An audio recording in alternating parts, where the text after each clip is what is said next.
How do you get your team to take responsibility for actually running your one-on-one meeting? One of the sales managers that was in my group coaching was always so frustrated, and he would say that whenever he's having those meetings, he's doing all of the conversation, and very often he needs to almost like pull things out of his team. And he would be frustrated because it would always feel as if his team are only coming to him with problems and never with solutions. So I told him the story of the 1 Minute Manager with Monkeys of Ken Blanchard. And in this book, Ken says that every one of us has a certain amount of monkeys. So those are issues and problems that we need to deal with, whether it's in our personal lives or at work. And he says, if you're a manager, your team are going to come with you carrying their monkey on the back. But often what happens is they'll say to you, oh, I've got this monkey on my back and it's so hectic. And what the manager does is he actually takes it and puts it on his back. And what ends up happening is the manager sits with dealing with all of those issues and frustrations and never gets to do his own work.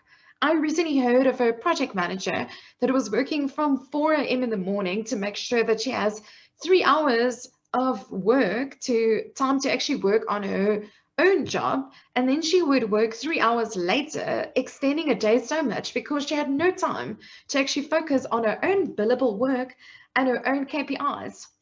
So what Ken Blanchard says in the 1 Minute Manager of Monkeys is you need to empower your team and tell them to come to you with potential solutions.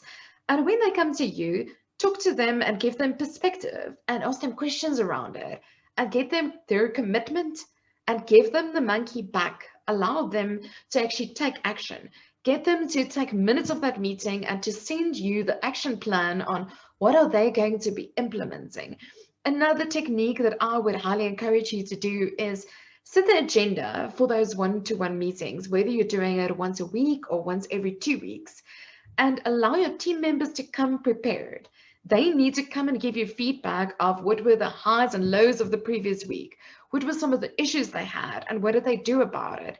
What were the lessons they learned? And with a few things that they want to get your perspective around. Don't allow them to come without a notebook to your meeting. Don't allow them to just rock up to you not being prepared and not really investing their thoughts and effort into what they want to discuss with you. You are their manager and you're there to support them and give perspective, but your time is really valuable. So if you're having those one-on-one meetings, give them the responsibility back and empower them to be proactive and plan what they want to discuss with you. And you will move so much further as a team. Give their monkeys back to them.